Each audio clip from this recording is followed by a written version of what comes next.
Datang di hari kiamat, salatnya begitu rajin dikerjakan saat di dunia. Cuman sayang, dia suka mencela temannya yang lain. Kemudian dia iri hati, dia dengki, dia caci maki, dia sebarkan tebar fitnahnya. Apa yang terjadi?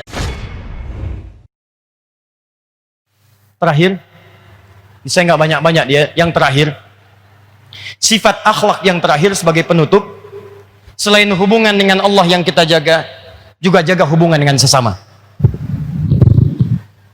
Saya akhiri, tersebut dalam hadis riwayat Muslim. Ada orang-orang yang dikisahkan dua jenis, satu perempuan, kedua umum. Yang perempuan diadukan oleh tetangganya. Dia rajin salat, rajin puasa, rajin baca Quran, diadukan tetangganya kepada Nabi, ya Rasulullah, si fulanah ini bersikap begini. Dia senang mencela tetangganya, senang berselisih. Kata Nabi, hiya finnar. Dia kalau nggak tobat, masuk ke neraka. Kalau tidak tobat, masuk ke neraka. Disebutkan di hadis Muslim riwayat sahabat Abu Hurairah radhiyallahu taala anhu. Perhatikan kalimatnya nih. Lihat kalimatnya. Nabi sedang kumpul begini dengan para sahabatnya, ditanya. Bertanya Nabi, atadrunal muflis? Tahu nggak kalian orang yang bangkrut saat di akhirat? Kata sahabatnya, ya Rasulullah, al-muflisu fina ma la dirham lahu wa la mata'. Ya Rasulullah, orang bangkrut di antara kami yang sudah nggak punya uang sepeser pun, nggak ada aset sedikit pun. Uang nggak ada, aset nggak punya. Kata Nabi, perhatikan baik-baik kalimatnya. Al-muflisu min ummati. Orang bangkrut dari umatku itu. Ingat, Nabi tidak menyebut umatnya Musa, bukan umatnya Isa, tapi umatku. Ada orang yang mengaku umat Nabi Muhammad disebut bangkrut oleh Nabi. Ya'ti yaumal qiyamati bi salatin. Datang di hari kiamat, salatnya begitu rajin dikerjakan saat di dunia. Wasiyamin, puasanya rajin. Wa zakatin, zakatnya tak tertunda. Wa ya'ti qad syatama hadza. Cuman sayang, dia suka mencela temannya yang lain. Wa qadhafa hadza, menuduh kawannya yang lain. Iri hati dengan pekerjaan kawannya. Kemudian dia tuduh dengan tuduhan-tuduhan yang tidak layak. Dengki dengan jabatan yang dipangku oleh kawannya. Dia berprasangka harusnya dia, kenapa kawan yang lain yang diangkat. Kemudian dia iri hati, dia dengki, dia caci maki, dia sebarkan tebar fitnahnya. Apa yang terjadi? Kata Allah, lihat kalimatnya melalui lisan Nabi. Tu'khadhu hadza min hasanati wa hadza min hasanati. Kalau ada orang salat kemudian dia menzalimi orang lain, mencacinya, maka pahala salatnya langsung dipindahkan kepada yang dicaci itu. Tu'khadhu hadza min hasanati wa hadza min hasanati. Kalau ada orang kemudian puasa, lantas dia iri hati kepada kawannya, dia bicarakan keburukannya, maka diambil pahala puasanya, diberikan kepada orang yang dibicarakan keburukannya itu. Fa in faniyat hasanatuhu, kalau habis kebaikannya, tersisa keburukannya, maka diambil dosa-dosa orang yang dizalimi itu, ditimpakan kepadanya dan dilemparkan ke dalam neraka. Maka akhlak yang kedua, tidaklah diutus Nabi Muhammad SAW kecuali untuk menyempurnakan hubungan baik kita dengan sesama. Maka kali ini saya ingin mengajak kepada kita semua, bukan cuma kita rajin salat, rajin puasa, rajin baca Al-Quran, tapi bagian yang kedua ini yang tidak kalah penting. Orang yang bisa mempraktekkan ini, maka dijamin oleh Allah langsung di Quran surah ketiga, ayat 133 sampai 134, paling kanan sebelah atas di mushaf. Allah akan tempatkan orang ini di sebuah surga yang luasnya seluas langit dan bumi. Kalau nggak percaya, silakan. Anda amalkan, berdoa, cepat meninggal. Begitu Anda selesai, kembali kepada Allah. Seluas langit dan bumi. Mau maraton, silahkan, gak ada ujungnya. Mau koprol, bebas. Apa amalannya? Amalan pertama, alladzina yunfiquna fis sarra'i wad dharra. Dia gemar berbagi dengan sesamanya. Maka ayo praktekkan. Teman-teman yang di provinsi, begitu dapat tambahan, dapat promosi, dapat macam-macam, ayo silakan infak. Ajak teman-teman, syukuri.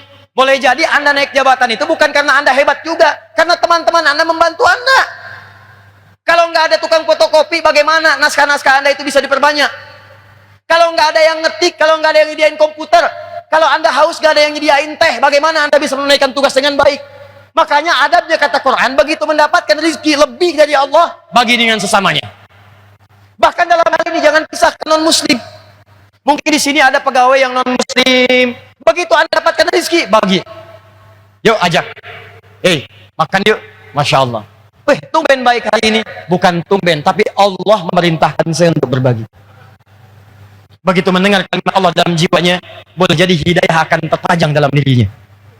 Allah. Besoknya dia panggil lagi. Pak, kenapa? Apa Allah belum perintahkan untuk berbagi hari ini? Anda silakan cek.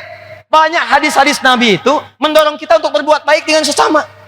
Jika seorang makan makanan, masak makanan, baunya sampai ke tetangganya, maka berikanlah bagian tetangga itu, walaupun cuma kuahnya. Hafal tuh dengan kuahnya.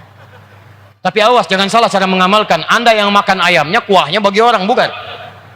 Dilihat bagaimana indahnya dalam Islam. Begitu Anda masak, sampai baunya ke tetangga, bagi, kata Nabi. Dia punya hak, dia merasakan baunya. Tapi saya tanya pada Anda, apakah Nabi mengatakan kalau tetangga Anda Muslim saja? Tidak. Ini Anda pulang nih, tetangga Anda samping ada yang Kristen, sampingnya lagi Hindu, sampingnya lagi Muslim. Anda pulang dari sini masak opor ayam, baunya ngalir ke semua rumah tadi. Yang Kristen dapat baunya, yang Hindu dapat baunya, yang Muslim dapat baunya. Nabi mengatakan bagi, jangan pisahkan mereka semua. Bagi satu-satu. Indah. Betapa tinggi nilai dalam Islam. Dan jangan dilewatin. Anda masak opornya, Kristen mah Hindu dilewatin. Islam yang dikasih. Keluar yang Kristen, Pak, opornya enak ya?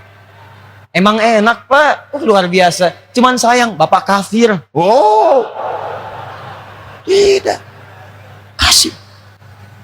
Begitu Anda bagikan, maka dicatat pahalanya. Kalau Anda berikan ada tenaga dipakai sholat, Anda dapatkan pahala sholat itu.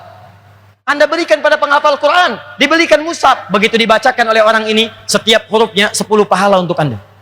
Nih, modalnya 50.000, simpan mushaf di masjid nih. Begitu Anda simpan, dibaca oleh seseorang, satu huruf aja, satu huruf, baca satu huruf, turun At-Tirmidzi nomor hadis 2910. Man qara'a harfan min kitabillah falahu asyru hasanat. Siapa yang baca satu huruf dari kitabullah, dia diberikan 10 kebaikan, 10 setiap hurufnya. Nah, Anda yang kasih mushafnya, begitu disimpan mushaf di sini, Allahu Akbar. Dia baca, Anda dapat transferan pahala. Dan hampir mustahil ada orang baca Quran cuma sehuruf. Nggak ada. Ini mushaf siapa yang kasih? Pak Gubernur. Ah, udah banyak pahalanya. Saya kasih sehuruf aja lah. Nun. Dah. Nggak bisa. Orang pasti bacanya itu banyak ayatnya. Karena itu, maaf, ketika saya tutup dengan sebuah hadis. Ketika Anda ingin menjadi umatnya Nabi Muhammad SAW, Anda hadirkan dengan nama maulid atau mauludnya. Anda ingin berakhlakul karimah, maka pesan Nabi, jaga hubungan dengan Allah. Saya pun Nabi, kata Nabi, tapi saya tetap salat tahajud. Saya Nabi, saya pun tetap mengeluarkan infak. Saya Nabi, saya pun tetap berikan kebaikan kepada umat dan kawan-kawan. Saya Nabi, saya berikan harta dan hak-hak keluarga. Maka tanamkan nilai kedekatan dengan Allah. Yang kedua, jaga hak-hak lingkungan sekitaran kita. Orang tua, teman-teman, tetangga, kerabat.